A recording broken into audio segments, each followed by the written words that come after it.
Bien, amados, estamos con ustedes de nuevo en esta segunda porción de el Instituto Bíblico Radial, tocando el tema ahora de la tercera religión monoteísta que vamos a tocar, y es el Islam.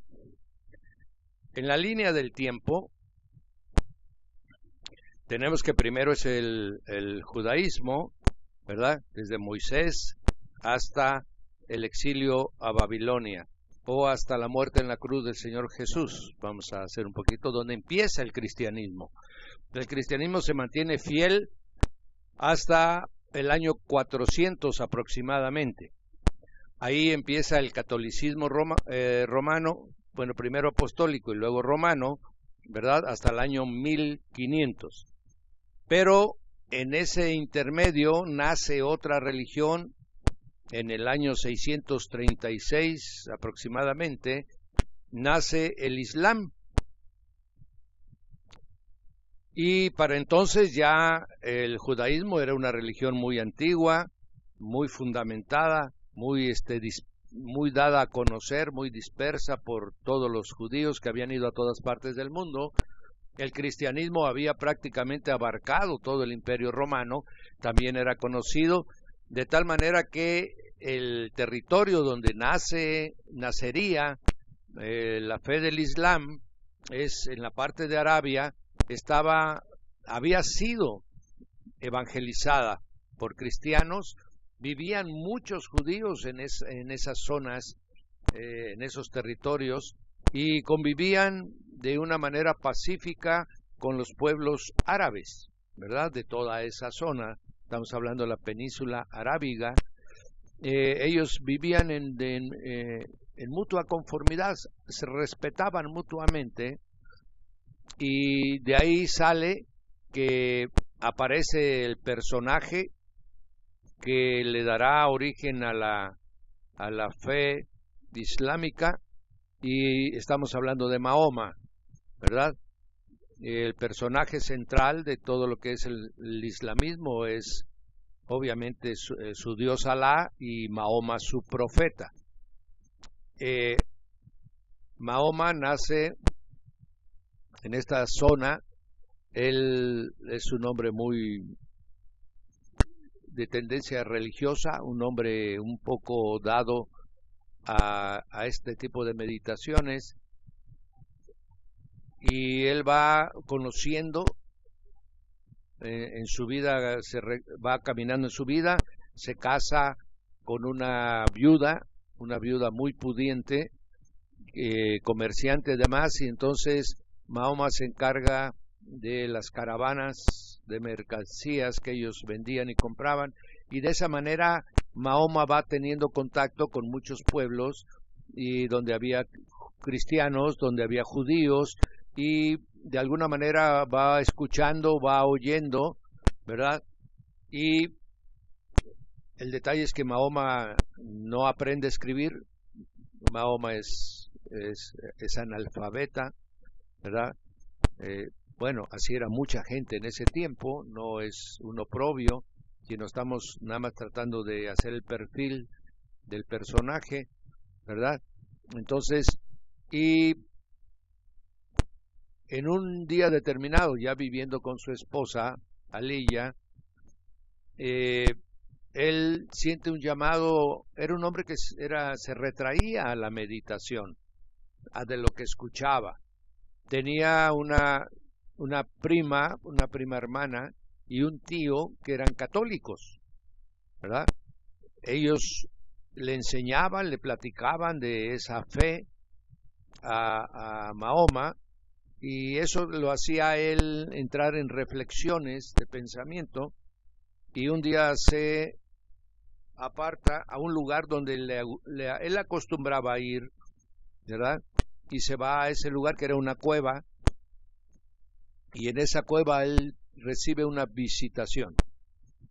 Él narrará después que que el personaje que se le acerca se identifica como el ángel Gabriel, ¿verdad? El primer encuentro que tiene Mahoma con el ángel Gabriel es muy dramático, debido a que el ángel lo agarra, dice, y me tomó por la garganta, dice, de una fuerza tal que y no me soltaba, y el ángel le decía, ¿verdad? Recita, recita, y el ángel le hablaba de tal manera que Mahoma recitara, o sea, repitiera lo que estaba escuchando. Bajó, digamos, la fuerza y la opresión que tenía del que él dice llamar el ángel Gabriel, ¿verdad? Sabemos que los ángeles no obran así, ¿verdad? Nosotros que conocemos las escrituras, por lo menos los ángeles que el Señor envía no trabajan así. Sin embargo, el que se le presentó a Mahoma lo forzó de esa manera, y inclusive la primera vez que él describe, y eso está en sus escritos, él baja y le dice a su esposa que tuvo un encuentro sobrenatural y le dice, yo creo que se me presentó Satanás. Él así le dice a su esposa, por la forma como me trató, ¿verdad? Y ya la esposa le dice, ¿qué fue lo que te dijo? Y él empezó a explicarle a su esposa, y la esposa le dice, no, yo creo que realmente tú vas a ser una persona, un enviado muy especial. Si se te vuelve a presentar el ángel, ya pregúntale esto y esto y lo otro. Así volvió a ir a meditar a la cueva, se le volvió a presentar el ángel, ¿verdad? Y así fue durante 20 años. La revelación que recibe Mahoma no la recibe, digamos, de un golpe, podríamos decir como la recibió el apóstol Juan Apocalipsis, sino la recibe durante el transcurso de 20 años. Y no todas las recibe a través del ángel, sino que en ocasiones Mahoma se quedaba viendo al horizonte, ¿verdad? Como si entrara en trance y empezaba a hablar.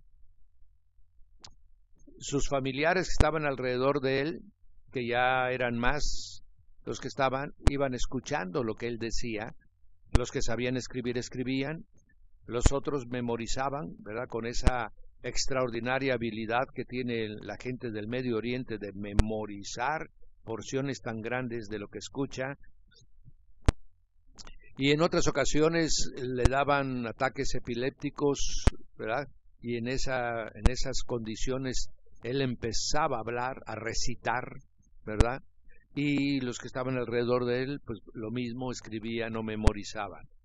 Eso fue durante el tiempo de 20 años.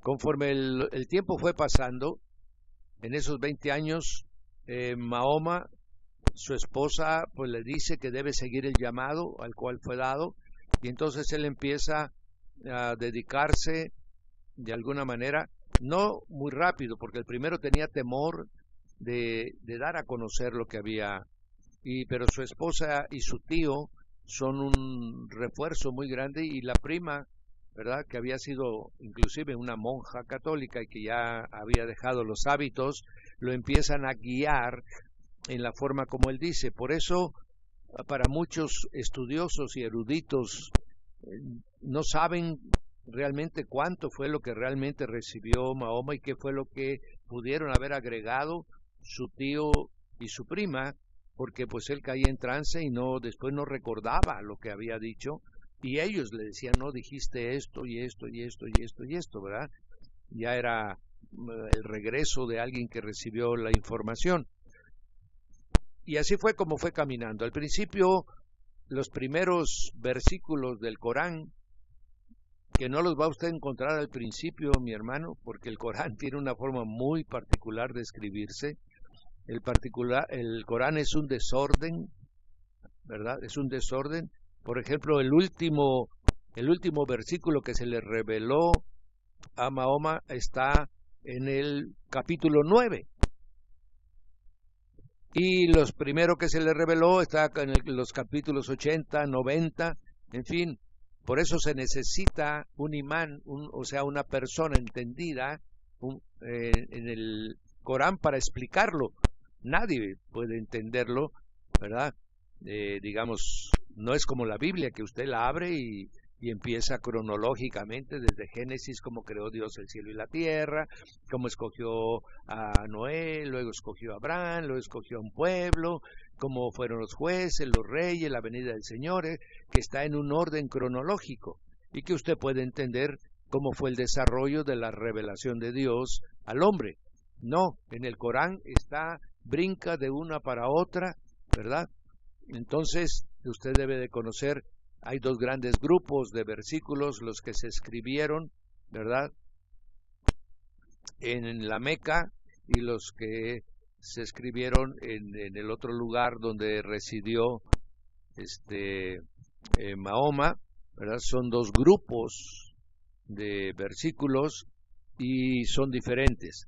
Los primeros que empezó a escribir son pacíficos, convivía con los judíos, inclusive los primeros versículos dicen que se debe orar mirando a Jerusalén, ¿verdad?, 2 veces al día.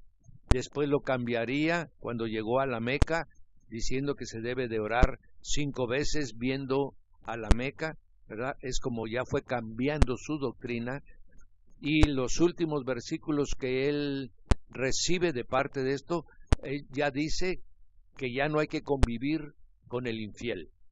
Los primeros acepta y permite y habla de que hay que respetar la religión de todos, y bueno, se oye bien. Eso es lo que la mayoría de los musulmanes le presentan a usted, ¿verdad? Y entonces, qué bueno, qué religión. Pero no le presentan la otra parte donde empieza a decir que no hay que convivir con el infiel y que si es posible, si se opone, después de 3 veces que se le presentó el Corán, no lo acepta, puede ser asesinado, ¿verdad? Esta parte no se la presentan. Entonces los últimos capítulos del Corán son capítulos que incitan a dominar, a someter a los otros pueblos, para que ya sea que acepten el Corán o ya sea que queden como esclavos prácticamente, pagando constantemente un derecho para dejarlos vivir, ¿verdad? Y la última de todos los versículos del Corán se llama la espada. Y se llama la espada porque es la que dice que hay que matar a los cristianos y a los judíos. Así, en el Corán está dicho que hay que matar a los cristianos y a los judíos. Amén. No es una insinuación. Por eso es que nos sorprendemos mucho. Oiga usted, pero ¿cómo es tan terrible el ISIS? ¿Cómo es que entra a esas ciudades y decapita a un...? Porque eso es lo que dice el Corán. Ellos están cumpliendo lo que les manda a decir el libro que norma su conducta y su vida moral y religiosa, y lo que hacen es eso, ¿verdad? Es como si usted ve cuando aplican la ley, los pueblos que aplican la ley Sharia, o sea, la ley que emana del Corán, en la que el que roba le cortan la mano. Usted dirá, ¡ay, qué terrible! Es que eso dice el Corán, y ellos aplican la ley que el Corán dice, ¿verdad? Bien, entonces vamos entendiendo qué es lo que nos diferencia, aparte de que, si bien es cierto que en el Antiguo Testamento hay algunos pasajes donde Jehová de los ejércitos ordena al pueblo de Israel erradicar, matar a niños, jóvenes y erradicar a los pueblos, eso era por la lucha contra el paganismo mismo, ¿verdad? En épocas en que esto era una práctica de cómo los pueblos eran sometidos. Pero aquí resulta que ya estamos, mi hermano, en el siglo VII, en el año 630, 650, ¿verdad? Ya es otra cosa, pero sigue, el Islam retoma las prácticas terribles, tanto en el trato de la mujer, como en el trato de los delincuentes, como en el trato de los infieles. Agarra la parte más, podríamos decir, más despiadada de los pueblos y la vuelve a meter después de que habían habido, mi hermano, casi 600 años de prédica del Evangelio del Señor Jesús, que es una prédica de perdón, que es una prédica de conciliación, que es una prédica de tolerancia. Los judíos mismos no hacían esa práctica, los judíos mismos tenían el reconocimiento, el acercamiento, ¿verdad? Pero ahora resulta que en el año 636 aparece una nueva religión que vuelve a retomar la violencia como un recurso correcto y legal para tratar con los otros pueblos. El inicio del Corán argumenta que es la revelación final que hace Alá, su Dios, a Mahoma, para corregir lo que había sido ya distorsionado por los judíos y lo que habían sido ya distorsionado por los cristianos. Entonces, de entrada, el Corán se presenta como el libro que va a corregir los defectos de los judíos y de los cristianos. ¿Y cómo lo va a corregir? Con la ley de la violencia. Se podía esperar, mi hermano, que el siguiente paso de una revelación, si fuera del Dios de Israel, el Dios Padre de nuestro Señor Jesucristo, entonces deberían de entender que la tercera revelación, mi hermano, tenía que ser una revelación eminentemente espiritual. No iba a regresar a las etapas salvajes del hombre, ¿verdad? No iba a despertar las pasiones de odio, de amargura y de contienda que ya había sido superado por el cristianismo. Sin embargo, él argumenta que venía a corregir. Lo mismo, si usted recuerda cuando hablamos de las sectas, lo mismo que argumentó José Smith, que venía a corregir lo que el cristianismo había distorsionado y que él iba a presentar la verdadera religión. Lo mismo que sale, ¿verdad? Elena G. de White, que también el ángel le dijo que iba a corregir lo que ya habían dejado de hacer, que habían dejado de guardar el sábado, y que entonces ella iba a corregir. Lo mismo dijo Charles Russell, o sea, todas las sectas y esta religión también, resulta que van a corregir lo que está mal, y lo corrigen con apostasías, con herejías, con conductas, ¿verdad?, que ya han sido superadas en la etapa de la vida espiritual de los hombres. Bien, entonces estamos viendo si esta es una religión que promueve y autoriza la violencia. No estamos diciendo que todos los musulmanes sean violentos, pero su religión lo autoriza. Y la religión que ellos guardan obliga a todo musulmán a realizar lo que está escrito en el Corán, salvo castigo de por medio. Amén. Usted sabe que si en una familia todos son musulmanes y alguno de ellos, si es mujer, los hombres tienen derecho de matarla por haberse convertido al cristianismo, al budismo, a otra religión diferente, al islam. ¿Sabía usted que si un varón se convierte en la casa, lo echan inmediatamente de la casa y le cierran total y le niegan ya prácticamente, lo corren de la familia, lo anulan de la familia? Bien, todo esto es diferente a nuestra forma de pensar, diferente a nuestros principios morales que nos enseña la Biblia. Bien, pero hay algo más tremendo. ¿Qué relación tiene el islamismo con Jesús? Bueno, el Islam dice Jesús es un profeta, fue uno de los profetas, igual como lo fue Abraham, igual como lo fue Moisés, ¿verdad? Igual como lo fue Juan el Bautista, igual como lo fue Elías, así también él fue un profeta más. Pero el mayor de los profetas es Mahoma. O sea, Jesús queda abajo de Mahoma, ¿verdad? El que recibió revelación en una cueva por un ángel sospechoso, resulta que está por encima del Hijo de Dios, amén, que dejó su condición para venir en semejanza de hombre. Bueno, eso es lo que dice el Islam. Otra cosa que dice el Islam es que Jesús no es hijo de Dios, porque un versículo muy repetido a lo largo de todo el Corán está de que dice, maldito el que diga que Alá tuvo un hijo. Y se supone que Alá está usurpando el nombre, la posición del Dios creador. Y el Dios creador es el Padre de nuestro Señor Jesucristo, mi hermano. Entonces Alá se presenta como el Dios creador, pero a la vez dice, maldito aquel que diga que Alá tuvo un hijo. Y se está refiriendo exactamente al Señor Jesús, a lo que el cristianismo predica. Amén.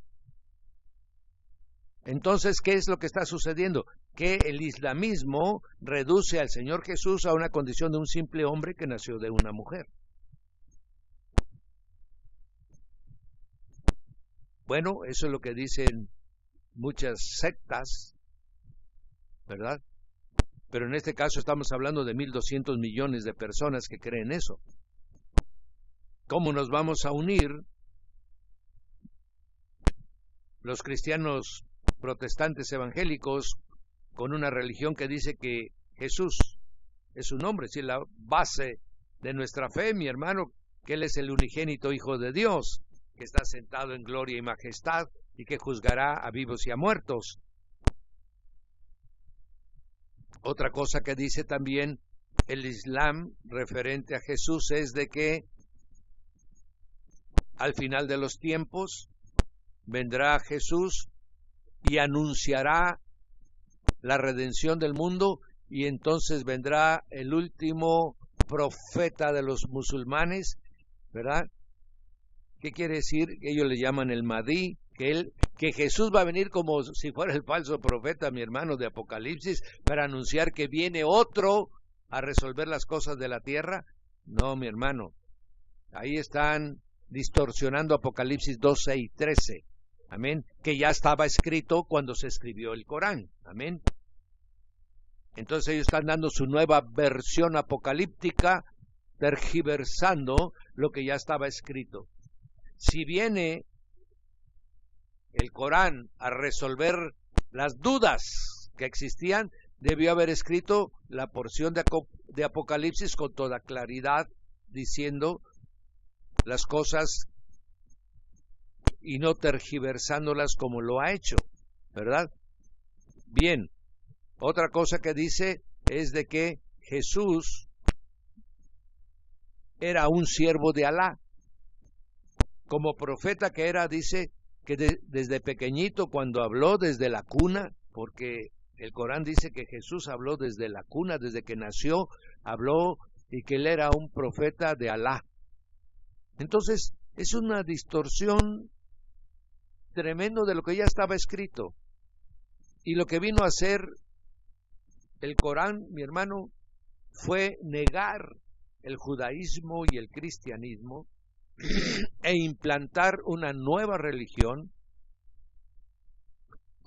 en la que estos pueblos les permite a través de la violencia someter a los otros pueblos. ¿Por qué se extendió tanto el Islam, mi hermano? ¿O por qué se sigue extendiendo tanto el Islam? Por la espada. Es una religión que se estableció por la espada. Amén.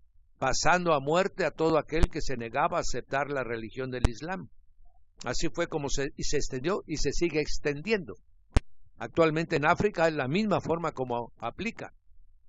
Y en los pueblos que ya son musulmanes, todo aquel que niega la fe musulmana se le puede quitar la vida por haber sido un traidor a la fe de Alá.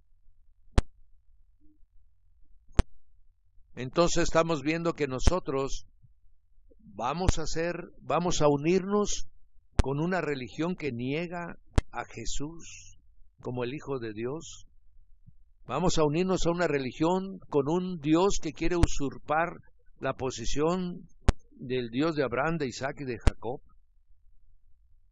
Vamos a unirnos con un Dios que se baña de sangre.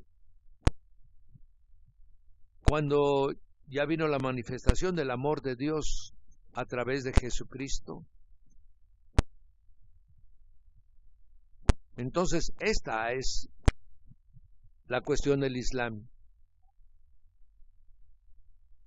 El Islam no da libertad de pensamiento. El Islam cautiva y aprisiona Musulmán quiere decir el sometido a Alá, el que no tiene voluntad más que hacer lo que el Corán le dice hacer. Por eso esta religión tiene una particularidad, mi hermano, que comparte con el catolicismo romano. ¿En qué sentido? Que los estatutos y las instrucciones que Alá le da al pueblo islámico se convierte en su ley. Ellos sacan su ley jurídica, su ley civil, su ley de comercio, todo lo sacan del Corán. Entonces ellos son guiados totalmente en su religión, en su vida natural, en su vida comercial, en su vida política, en todas las áreas de la vida del ser humano, se rigen por el Corán.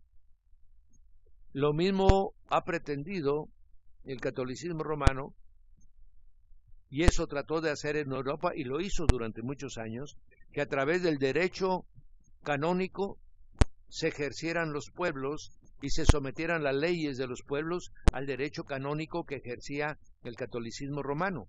De tal manera que vemos que hay un comportamiento y una conducta semejante. Se ha quitado a Jesús del centro, se ha establecido a Mahoma como el centro de todas las cosas, a un Jesús subordinado a Mahoma, a Jesús como un instrumento de Alá, mi hermano, es simplemente la intención de ¿qué? De quitar, de pretender quitar. Obviamente es un absurdo, es una blasfemia quitar del trono al Señor Jesucristo, mi hermano. Él está a la derecha del Padre, en todo poder, con toda gloria. Y Él vendrá a vencer a sus enemigos con la espada que tiene. Él sí vendrá con espada, pero para vencer en forma definitiva a sus enemigos. En todos los lugares que va, mi hermano, lo que más abruma al Islam es la Trinidad, de que el Padre engendró al Hijo de su propia substancia y de que el mismo Padre envió en el nombre de Jesús a su Santo Espíritu para guardar a su iglesia. Esto es algo con lo cual lucha y trata de alguna manera de otra a combatir este principio de la triunidad de Dios que hay en el cristianismo. Ha crecido mucho el Islam, no solo en números, sino financieramente. ¿Por qué hay la explosión del islamismo? Bueno, eso sucede a partir de la Segunda Guerra Mundial, en la que se encuentra petróleo en esas tierras y llegan a través del petróleo, a volverse naciones multimillonarias. Y a través de ese dinero que han recibido del petróleo, ellos han financiado en toda Europa y en Estados Unidos y ahora en América Latina la fe islámica. Ellos con su dinero financian la construcción de mezquitas, la construcción de talleres, la construcción de oficios, para que la gente vaya de alguna manera siendo atraída por la necesidad. La gente que no conoce al verdadero Dios, cualquier Dios le parece bien si ese Dios le da de comer y de vestir. Y así es como ellos han avanzado a través del mundo. Ellos sí enseñan, mi hermano, desde pequeñitos, igual como el judío le enseña a su hijo desde pequeñito, así el musulmán le enseña a su hijo desde el pequeñito, de tal manera que a la edad de 10 años ya conocen el Corán. y están totalmente entregados a su religión.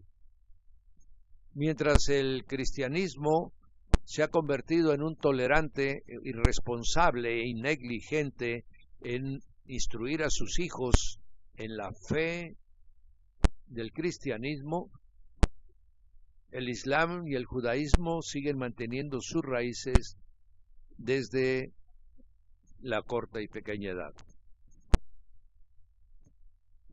¿Qué dice el Islam de los últimos tiempos?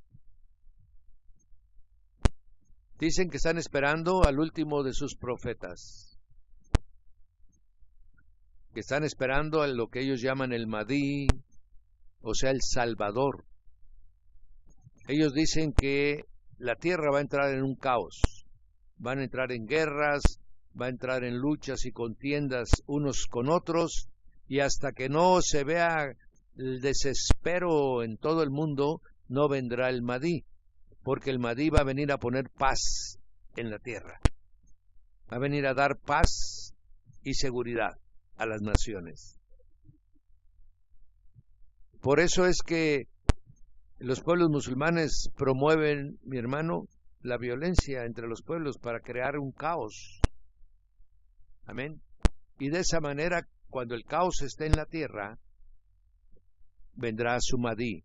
Y lo mismo dice que le vendrá el Mahdi y le entregará al pueblo musulmán el gobierno de toda la tierra.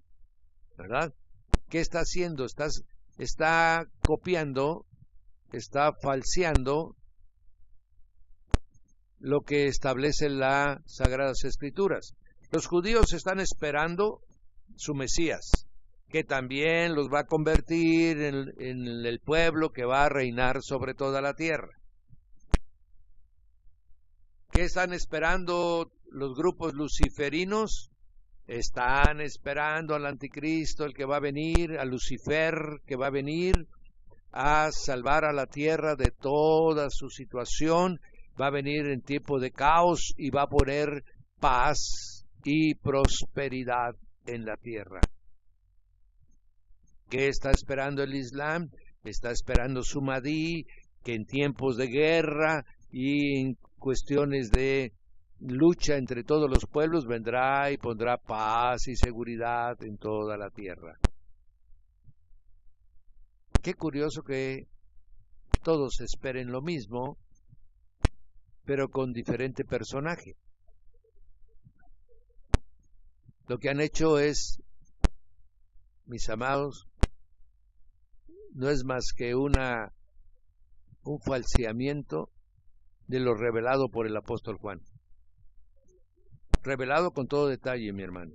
Lo que estaba en el libro de Daniel, velado, porque le dijeron esto es, sella el libro porque esto es para los últimos tiempos.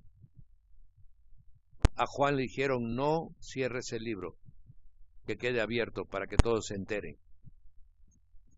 Y ahora cada una de estas religiones mundiales saca su versión de ese personaje que vendrá a establecer.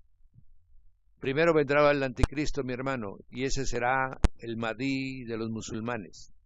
Ese será el Lucifer de todas las organizaciones y sectas secretas.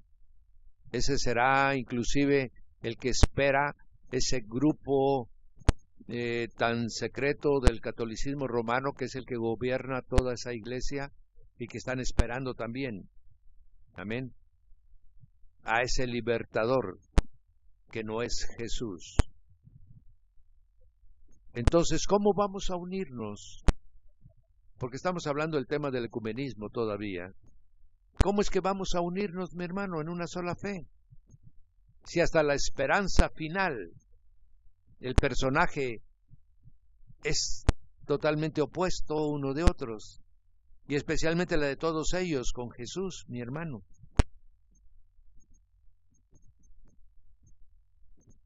Obviamente, por esto que estoy yo comentándote, ¿verdad? Entenderemos que la verdadera iglesia del Señor no se unirá jamás con el ecumenismo.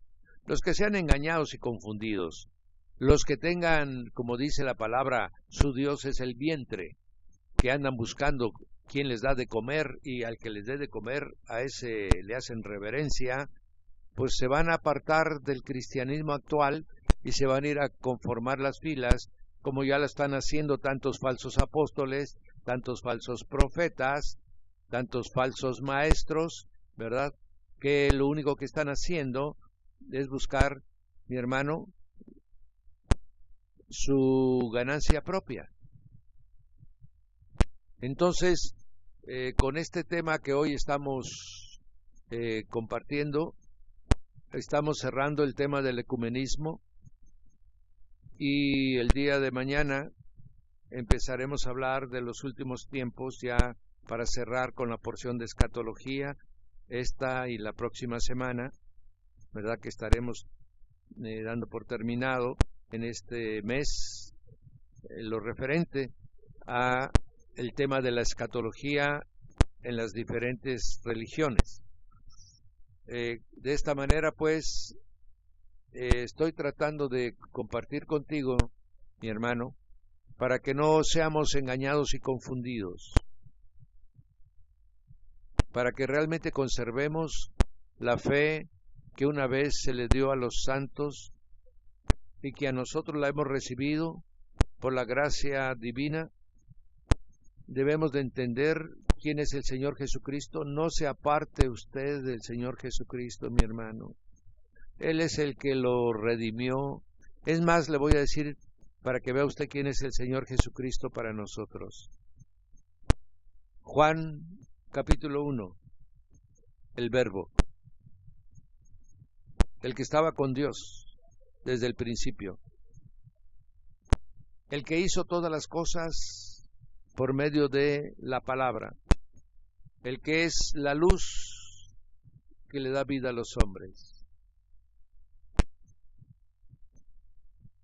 el que dejó su condición de ser igual a Dios, porque gobernaba en los cielos, mi hermano, y vino a la tierra a redimirnos a usted y a mí en semejanza de hombre. Volvió a restaurar todas las cosas. Y la palabra dice que en la cruz nos eximió de todos los pecados que habíamos cometido. Y Él redimió a la humanidad. Y todo el que crea en Él como su Redentor y Salvador será salvo. Y después resucitó al tercer día para que con ese cuerpo de gloria, en los cielos era un ser celestial, un espíritu puro, ahora tiene un cuerpo de gloria. Por eso gobierna en los cielos, gobierna en toda la creación. Ahora tiene un cuerpo que jamás morirá. Y está con todo el poder y toda la autoridad que el Padre le ha dado. Y Él vendrá a vencer a sus enemigos con el poder de su palabra. Y después hará que su iglesia gobierne con Él para siempre. Este es Jesús quien nos creó, nos redimió, nos va a transformar y nos va a tener a su lado por toda una eternidad. Este es el mensaje del Evangelio y las Escrituras. ¿Lo vamos a cambiar, mi hermano, por falsos profetas? ¿Vamos a cambiar a este Jesús de toda la gloria, mi hermano, por una revelación recibida en una gruta a través de un ángel sospechoso? ¿Lo vamos a cambiar a este Jesús, mi hermano, que dice la palabra que la plenitud de la deidad está en Él, por un Cristo crucificado en una imagen? por un hombre que se atribuye ser el vicario de Cristo, mi hermano, y que está lleno de debilidades y de flaquezas. ¿Quién que haya conocido a Jesucristo será capaz de cometer tal desatino? Solamente que no lo haya conocido, mi hermano. Porque el que conoció a Jesús le entrega toda su vida, todo su ser, y lo guarda irreprensible para ofrendárselo en aquel día en que toque la trompeta, en que el shofar del cielo se escuche y seamos nosotros redimidos para siempre y transformados en ese cuerpo de gloria que solo Él lo va a hacer.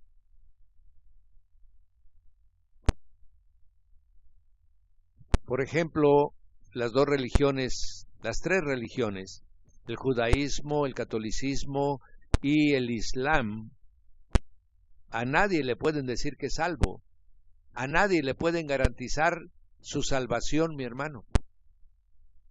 A todos le dicen, bueno, pues aquel día que seas juzgado, pues vamos a ver si tus obras buenas son mayores que tus obras malas. Falso. No vamos a ser pesados por obras buenas y obras malas. Amén. La palabra dice que los que han creído en Cristo Jesús, ninguna condenación hay para ellos. El creer en Cristo Jesús y vivir conforme a la fe de Jesús nos garantiza salvación.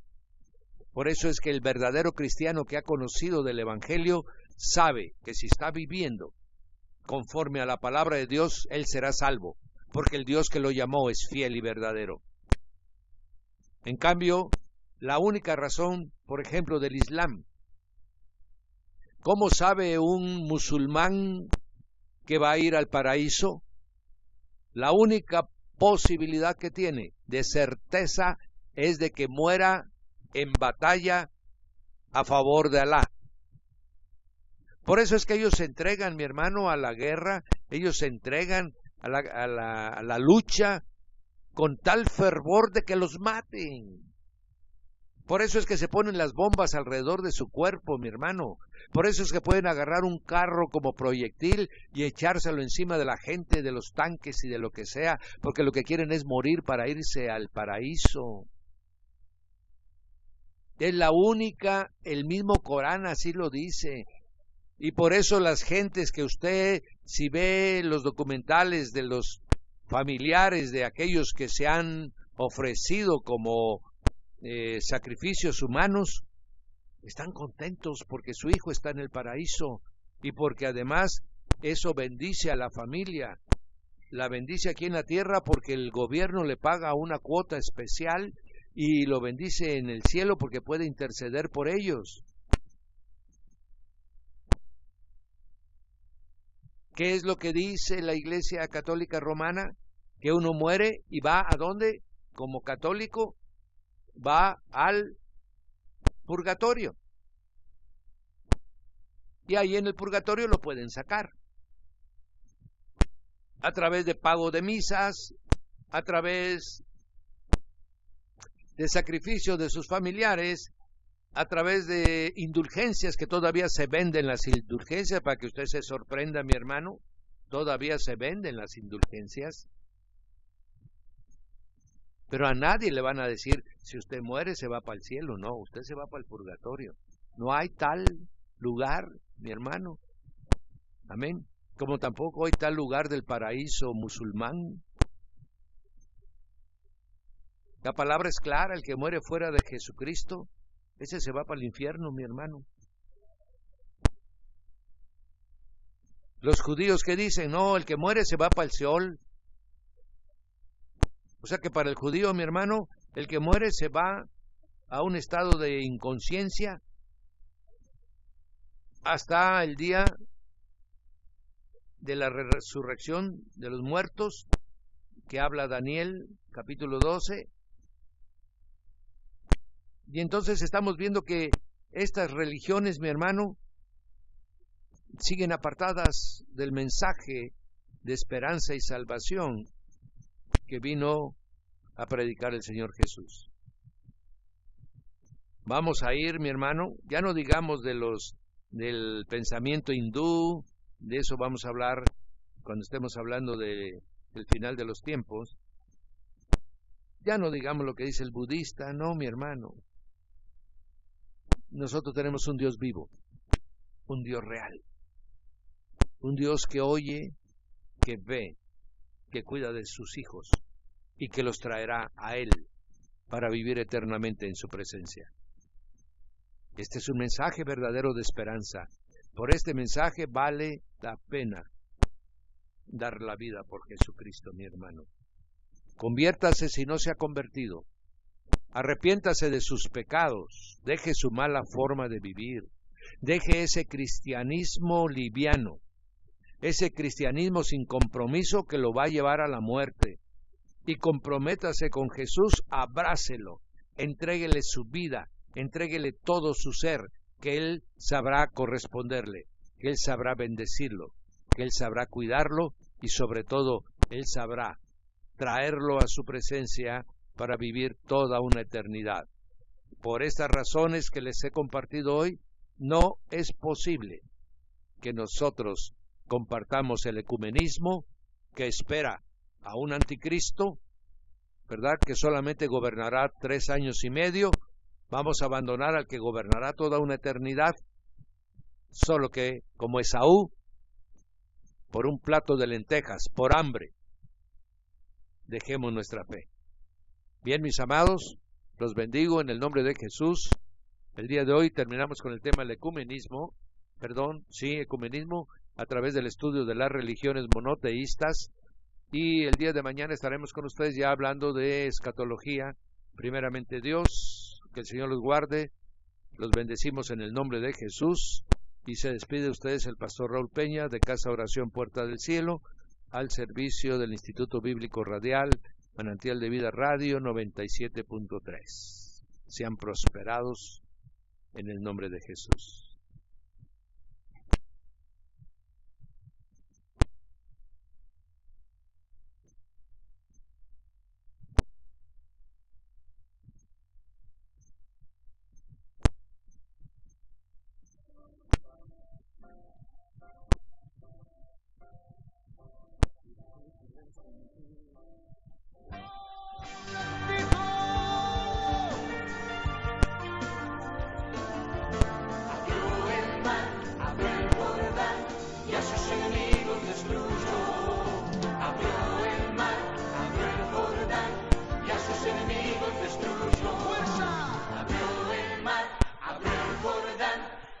Enemigos destruyó, abrió el mar, abrió el Jordán, y a sus enemigos destruyó.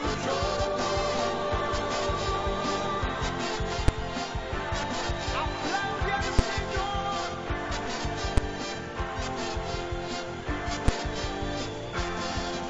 Mayor es el que está conmigo, más grande es el que está por mí. Mayor es el que está conmigo, más grande es el que está por mí. Mayor es el que está conmigo, más fuerte es el que está por mí. Mayor es el que está conmigo, más fuerte es el que está por mí.